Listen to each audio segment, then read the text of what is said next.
Acceptance and commitment therapy's self as context is often a confusing concept to grasp and challenging to differentiate from other ACT processes.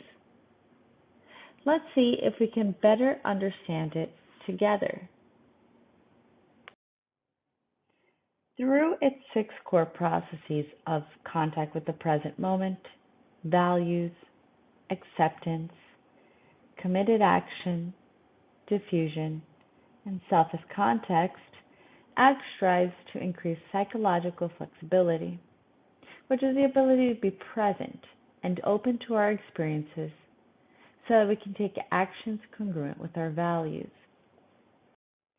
Say I were to ask you to tell me about yourself. Your responses would surely contain judgments, evaluations, thoughts, images, feelings, rules, memories, roles, and impulses that make up what you may label as your identity. These may come in the form of I am statements. For example, I am a student. I am a daughter. I am a terrible basketball player. I am anxious.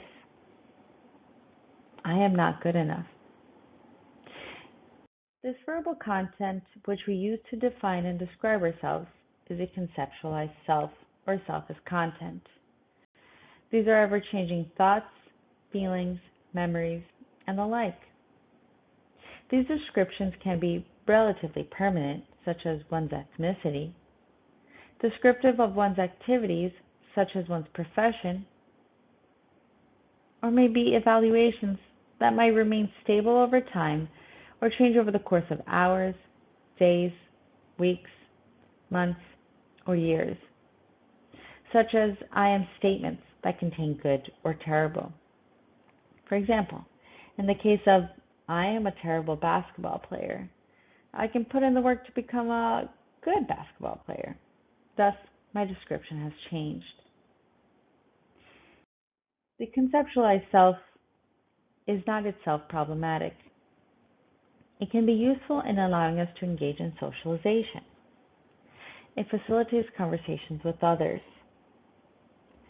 Attachment to this conceptualized self, however, can cultivate psychological inflexibility. Rigidly holding on to descriptions that no longer applies leads to increased suffering and ineffective behavior. Now, if an attachment to a conceptualized self fosters psychological inflexibility, what promotes psychological flexibility? That would be the observing self, or self as context. To better understand the observing self, let's do a quick exercise. For the next 30 seconds, silently listen in to what your mind is saying. And if your thoughts stop, just keep listening until they start again.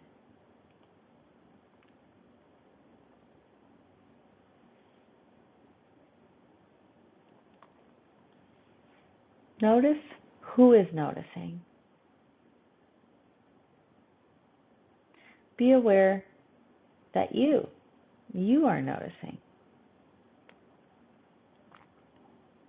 So there you have it.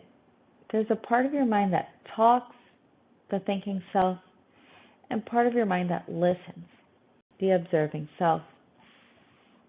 The observing self, or self as context, is a perspective from which one thinks, feels, remembers, etc., which is stable and unchanging.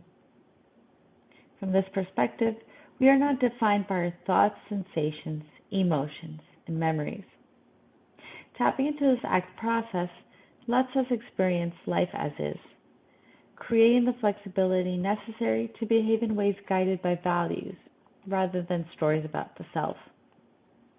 As we learned from our exercise, the observing self simply notices thoughts and feelings, not create them.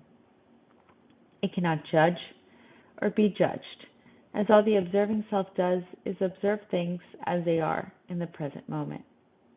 From this perspective, we can establish a place where we can safely get in touch with our uncomfortable and unwanted internal experiences. In this regard, the observing self doesn't aim to remove pain. Instead, this stable and unchanging sense of self doesn't need to be threatened by the content of our thoughts or the experience of emotions these may bring. Because the observing self may be more of an abstract concept to grasp, let's see if we can experience the observer perspective. Your observing self is like the sky. Thoughts and feelings are like the weather. The weather changes continuously, but no matter how bad it gets, it can't harm the sky in any way. The mightiest thunderstorm, the most turbulent hurricane, the most severe winter blizzard.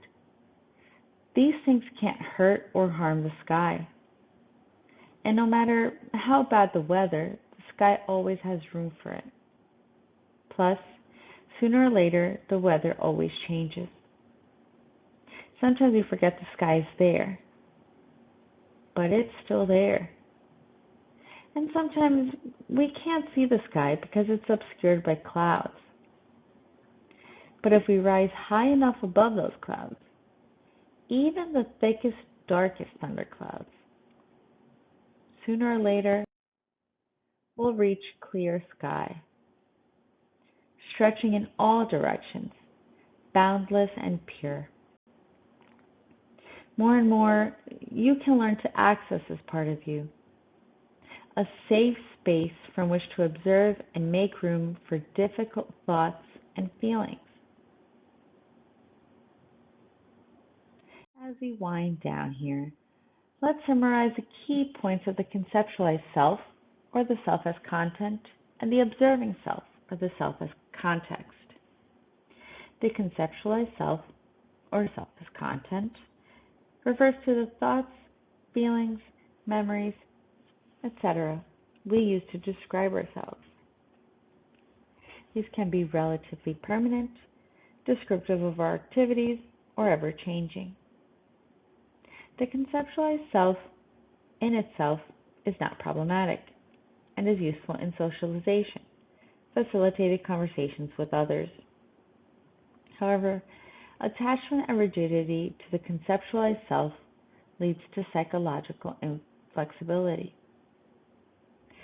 The observing self, or self as context, refers to the perspective from which we think, feel, remember, etc. It allows us to experience life as is and act in accordance to our values. The observing self, or self as context, notices and observes thoughts and feelings in the present moment. It does not create or foster judgment. Furthermore, it facilitates safe contact with uncomfortable and unwanted internal experiences. Let's challenge ourselves to take the stance of the observer and notice. What are the thoughts, feelings, sensations, stories, memories, and roles you use to describe yourself? How would you describe yourself in the classroom?